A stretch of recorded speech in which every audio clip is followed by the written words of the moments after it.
ভাই এটা আমাদের সেই বাংলাদেশ, যেই বাংলাদেশ আপনি প্রতিবাদ না করলে বিচার পাবেন না, যেই বাংলাদেশ আপনি ভাইরাল হওয়ার পরে বিচার পাবেন, তার আগে বিচার পাইবেন না। এটা আমাদের সেই বাংলাদেশ, এটা গণতন্ত্র দেশ।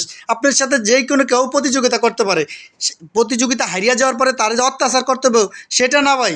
আপনি জিতছেন আলহামদুলিল্লাহ, আপনি প্রধানমন্ত্রী হয়েছেন, আমরা আলহামদুলিল্লাহ খুশি, আপনি সুন্দর করে দেশ চালান। প্রিয় ভাইরা, কালকে 11 জোটের থেকে বিক্ষোভ মিছিলের ডাক দেওয়া হয়েছে। আপনারা সবাই বাইতুল মোকাররমের উত্তর গেটে আসবেন, ইনশাল্লাহ সেখান থেকে 4:30টার দিকে বের হবেন।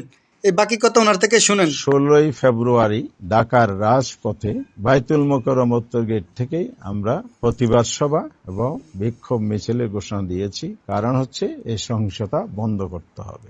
বিকাল 4:30টায় জনগণকে সাথে নিয়ে আমরা এটা প্রতিবাদ করতে চাই। এতে যে না থামে তাহলে আমাদেরকে রাজপথে আরো আগাতে হবে। আমরা সবাই জানি বাংলাদেশে 12 ফেব্রুয়ারি রক্তাক্ত